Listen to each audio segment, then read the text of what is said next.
સમાચાર બનાસકાંઠામાંથી કે જ્યાં પાલનપુરની ઉમિયા બીએડ કોલેજ વિવાદમાં આવી છે। કોલેજના સંચાલક સામે 1.5 કરોડની ઉચાપતની ફરિયાદ દાખલ થઈ છે। ભરત બાંટિયા અને તેની પત્ની પુષ્પાબેન સામે ફરિયાદ થઈ હોવાની વિગતો મળી રહી છે। આચાર્યની લાયકાત નહીં હોવા છતાં પુષ્પાબેનનું બેંક ખાતું ખોલાવ્યું। શિક્ષકના પગાર અને ફીમાં 1.5 કરોડની ઉચાપત કર્યાની ફરિયાદ છે। સહી સિક્કાનો દુરુપયોગ કરી ગોટાળો કર્યાનો પણ આક્ષેપ થયો છે। આ સિવાય એવી પણ માહિતી સામે આવી છે કે ભરત બાંટિયાએ ભાજપના નેતાઓ સાથે ફોટા બતાવીને કોલેજનું સંચાલન મેળવ્યું હતું। હાલ તેમની સામે જે ફરિયાદ થઈ છે તે મુજબ પોલીસે તપાસ હાથ ધરી છે। તપાસ બાદ જ વધુ ખુલાસો થશે।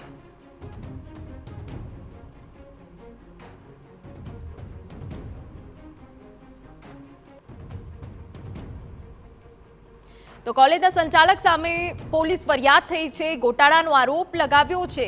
1.5 કરોડની ઉચાપત કરી હોવાના આક્ષેપ અહીંયા થઈ રહ્યા છે। સાથે સાથે પત્નીનું નામ પણ સામેલ હોવાની વિગતો મળી રહી છે। પત્ની પુષ્પાબેન સામે પણ ફરિયાદ થઈ છે। લાયકાત વિના પુષ્પાબેનનું ખાતું ખોલાવ્યું હોવાની વિગતો છે। સહી સિક્કાનો દુરુપયોગ કરીને ગોટાળો કર્યાનો આક્ષેપ છે, જેમાં હવે પોલીસ ફરિયાદ દાખલ થઈ છે।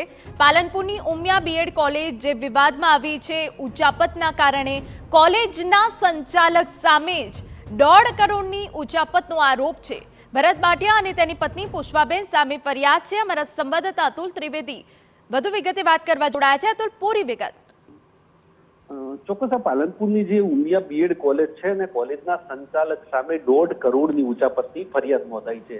જે ઉમિયા કોલેજના જે પ્રમુખ છે તેમને આ 1.5 કરોડની ઉચાપતની ફરિયાદ નોંધાવી છે। જે પ્રકારે 2019માં આ સંચાલકે 100 રૂપિયાના સ્ટેમ્પ પર આ કોલેજને ચલાવવા લીધી હતી અને ત્યારબાદ આ જે ભરત બાંટિયા છે તેમને આ કોલેજ ચલાવવા લીધી હતી અને ત્યારબાદ તેમના પત્ની જે પુષ્પાબેન છે તેમને આચાર્યના પદ પર બેસાડ્યા હતા। જો કે તેમની પાસે લાયકાત ન હોવા છતાં પણ આચાર્યના પદ પર બેસાડ્યા હતા। ત્યારે ખોટા સહી સિક્કાનો દુરુપયોગ કરી બેંકનું ખાતું ખોલાવ્યું હતું અને 1.5 કરોડ જેટલા નાણાંની ઉચાપત કરી હતી। અગાઉ પણ જે પ્રકારે પાલનપુરની એક બીએડ કોલેજ છે તેમાં પણ આ પ્રકારનો બિલકુલ છે અને જે પ્રકારે અત્યારે તો ફરિયાદ નોંધાઈ છે। બિલકુલ, એટલે કે હાલ ફરિયાદ નોંધવામાં આવી છે, પરંતુ 1.5 કરોડની ઉચાપતનો આરોપ સંચાલક પર લાગ્યો છે।